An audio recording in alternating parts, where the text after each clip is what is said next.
السلام علیکم ورحمۃ اللہ تعالی وبرکاتہ۔ اعوذ باللہ من الشیطان الرجیم، بسم اللہ الرحمن الرحیم۔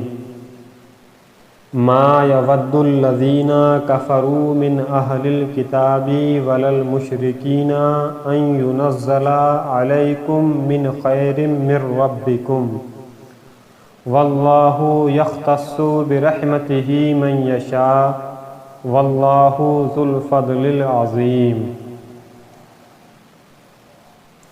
وہ جو کافر ہیں، کتابی یا مشرک ہیں، وہ نہیں چاہتے کہ تم پر کوئی بھلائی اترے تمہارے رب کے پاس سے، اور اللہ اپنی رحمت سے خاص کرتا ہے جسے چاہے، اور اللہ بڑے فضل والا ہے۔ اس آیت کریمہ کا شان نزول یہ ہے کہ یہودیوں کی ایک جماعت مسلمانوں کے ساتھ دوستی اور خیر خواہی کا اظہار کرتی تھی۔ ان کی تکذیب میں یہ آیت نازل ہوئی اور مسلمانوں کو بتایا گیا کہ یہ خیر خواہی کے دعوے میں جھوٹے ہیں۔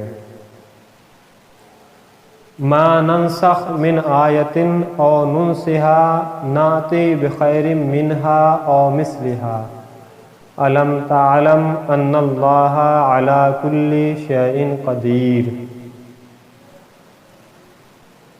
جب ہم کوئی آیت منسوخ کرتے ہیں یا لوگوں کو بھلا دیتے ہیں تو اس سے بہتر یا اس جیسی اور آیت لے آتے ہیں۔ کیا تجھے معلوم نہیں کہ اللہ ہر شے پر قادر ہے؟ آیت منسوخ فرمائیں تو نسخ کا معنی یہ ہے کہ سابقہ حکم کو یعنی پہلے والے حکم کو کسی بعد والی دلیل شرعی سے اٹھا دینا، یہ نسخ کہلاتا ہے، اور یہ حقیقت میں سابقہ حکم کی مدت کی انتہا کا بیان ہوتا ہے۔ اس آیت کریمہ کا شان نزول یہ ہے کہ قرآن کریم نے گزشتہ شریعتوں اور کتابوں کو منسوخ فرمایا تو کفار کو بڑی وحشت ہوئی اور انہوں نے اس پر اعتراضات کیے۔ اس پر یہ آیت کریمہ نازل ہوئی اور بتایا گیا کہ منسوخ بھی اللہ تعالیٰ کی طرف سے ہے اور ناسخ بھی، دونوں عین حکمت ہیں، اور ناسخ کبھی منسوخ سے زیادہ آسان اور نفع بخش ہوتا ہے۔ لہذا قدرت الہی پر یقین رکھنے والے کو اس میں تردد کی کوئی گنجائش نہیں۔ کائنات میں مشاہدہ کیا جاتا ہے کہ اللہ تعالیٰ دن سے رات کو، گرمی سے سردی کو، جوانی سے بچپن کو، بیماری سے تندرستی کو اور بہار سے خزاں کو منسوخ فرماتا ہے۔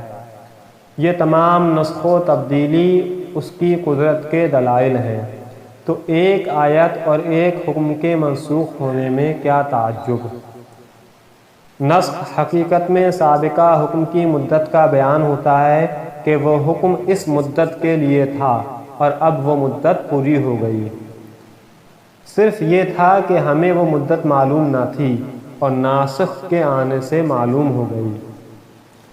کفار کا اعتراض تو جہالت و ناسمجھی کی وجہ سے تھا، لیکن اہل کتاب کو تو کسی بھی صورت یہ اعتراض نہیں کرنا چاہیے تھا، کیونکہ حضرت آدم علیہ السلام کی شریعت کے بہت سے احکام تو وہ بھی منسوخ مانتے ہیں، جیسے بہن بھائی کا آپس میں نکاح۔ یوں ہی یہودیوں سے پہلے ہفتے کے دن دنیاوی کام حرام نہ تھے، ان پر حرام ہوئے۔ نیز توریت میں ہے کہ حضرت نوح علیہ السلام کی امت کے لیے تمام جانور حلال تھے، جبکہ حضرت موسیٰ علیہ السلام پر بہت سے حرام کر دیے گئے۔ ان تمام چیزوں کے ہوتے ہوئے نسخ کا انکار کس طرح ممکن ہے؟ نسخ کے چند احکام ملاحظہ فرمائیں۔ جس طرح کوئی آیت دوسری آیت سے منسوخ ہوتی ہے، اسی طرح حدیث متواتر سے بھی آیت منسوخ ہوتی ہے۔